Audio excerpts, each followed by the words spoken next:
Bismillahirrahmanirrahim. Welcome class 8th in the period of English.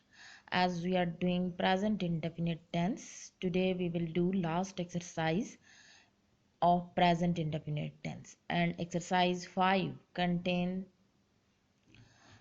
interrogative sentences of present indefinite tense. As yesterday we have already done interrogative sentences exercise and structure. Today we will again look at the structure of interrogative sentences and then go on to the exercise number 5 of interrogative sentences. So let's see the structure of the interrogative sentences. Structure of interrogative sentences. ऐसे sentences जो क्या से शुरू होंगे, तो it means क्या वो खाना खाता है, ठीक है। तो वो हेल्पिंग वर्ब से स्टार्ट होंगे और प्रेजेंट इंडेफिनिट में जो हेल्पिंग वर्ब यूज़ करते हैं वो डू या डज यूज़ करते हैं। उसके बाद सब्जेक्ट, उसके बाद फर्स्ट फॉर्म ऑफ वर्ब और उसके बाद ऑब्जेक्ट और आखिर में क्वेश्चन मार्क, क्योंकि ये इंट्रोगेटिव सेंटेंस है, क्वेश्चंस हैं और क्वेश्चंस के आखिर में हम क्वेश्चन मार्क लगाते हैं। और अगर वो ये जुमला हमसे सवाल यूँ किया जाए, क्या वो खाना कहाँ खाता है, ठीक है, तो हमें इसे क्या इंट्रोगेटिव प्रोनाउन से स्टार्ट हो रहा है वेयर, ठीक है। तो इंट्रोगेटिव प्रोनाउन में हमारे पास when, who, where, which, what, how, whom, ये सारे के सारे इंट्रोगेटिव प्रोनाउंस हैं, वो लगाएंगे और उसके बाद प्लस डू या डज लगाएंगे जो अप्रोप्रिएट होगा। Do, I, we first person pronoun, you second person pronoun और they third person plural pronoun, और does, he, she, it singular pronoun के साथ लगेगा। उसके बाद subject plus first form of verb और उसके बाद ऑब्जेक्ट, ठीक है। और now come to the exercise number 5।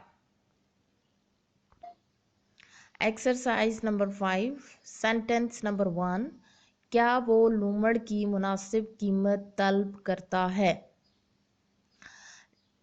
मुनासिब यहाँ पर जी एडजेक्टिव है और सब्जेक्ट आपका वो है और लूमड़ आपकी जो कीमत है, लूमड़ की कीमत है वो आपकी ऑब्जेक्ट है। Does he demand reasonable price of fox. कपड़े का ताजिर कम नाप क्यों देता है। Why does the cloth merchant give short mayor. अगर आपको याद हो तो ये हम लोगों ने शुरू के एक्सरसाइज में भी, पहली एक्सरसाइज में भी कम नाप के लिए वर्ड यूज़ किया था, short mayor. Y does the cloth merchant give short mayor. क्या तमाम तलबा डाक के टिकट जमा करते हैं। जमा करने की इंग्लिश कलेक्ट, और डाक के टिकट पोस्टेज स्टैम्प, ये आपकी ऑब्जेक्ट होगी और तलबा जो है वो आपका सब्जेक्ट है, ठीक है। तो क्योंकि सब्जेक्ट ज़्यादा है तो हम प्लूरल है तो डू लगाएंगे। Do all students collect postage stamps. क्या अमीर आदमी दोनों हाथों से दौलत लुटाता है। यहाँ पे अगेन ज़रबुल मिसल लगेगी जी। Does the rich man burn the candle at both ends. Does the rich man burn the candle at both ends. In English में प्रोवर्ब कहा जाता है, तुम यही साइकिल खरीदने पर क्यों इसरार कर रहे हो। ये सेंटेंस ही प्रेजेंट कॉन्टिन्यूस का यहाँ पर गिवन है, ठीक है। तो यहाँ पर जब हम प्रेजेंट कॉन्टिन्यूस में करेंगे तो हम helping verb is, am, are में से लगाएंगे, ठीक है, और fourth form of the verb लगेगी। Why are you insisting to buy this cycle.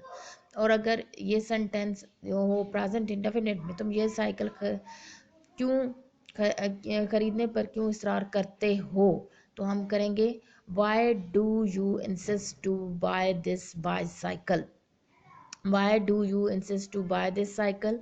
क्या ये लड़की रात को देर से सोती है। Does this girl sleep late at night. Does this girl sleep late at night. परिंदे कब चहचहाते हैं। ये इंट्रांजिटिव वर्ब है जी, chirp.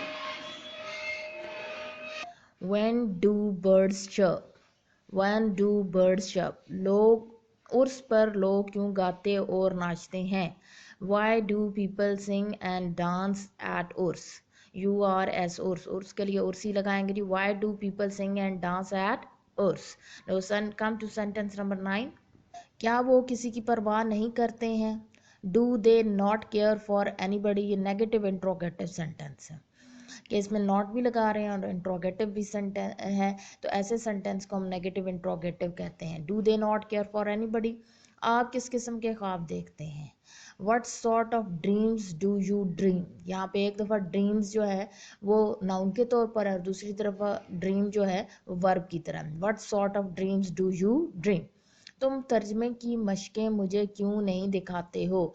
Y do you not show me translation exercises, ये भी अगेन नेगेटिव इंट्रोगेटिव सेंटेंस है जी, कि जो है आप इसमें नॉट भी लगा रहे हैं और क्वेश्चन भी है। Y do you not show me translation exercises, क्या वो अपनी गलती जानता है। Does he know his mistake, does he know his mistake, क्या ये दामाद अपने काम में दिलचस्पी लेती है।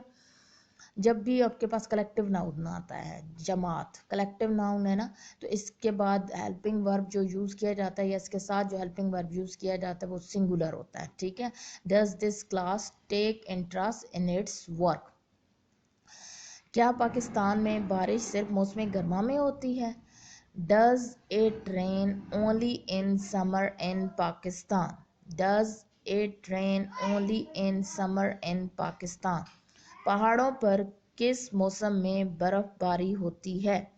In which season does it snow on mountains, in which season does it snow on mountains. जी हम लोगों ने प्रेजेंट इंडेफिनिट टेंस की पांचों एक्सरसाइजेस कंप्लीट कर चुके हैं। इसमें अफर्मेटिव सेंटेंसेस की एक्सरसाइजेस भी थी, नेगेटिव सेंटेंसेस की एक्सरसाइजेस भी थी और फिर इंट्रोगेटिव सेंटेंसेस की भी एक्सरसाइजेस थी। अब इंशाल्लाह ताला कल हम जो है वो पास्ट इंडेफिनिट स्टार्ट करेंगे। This is all for today, thank you.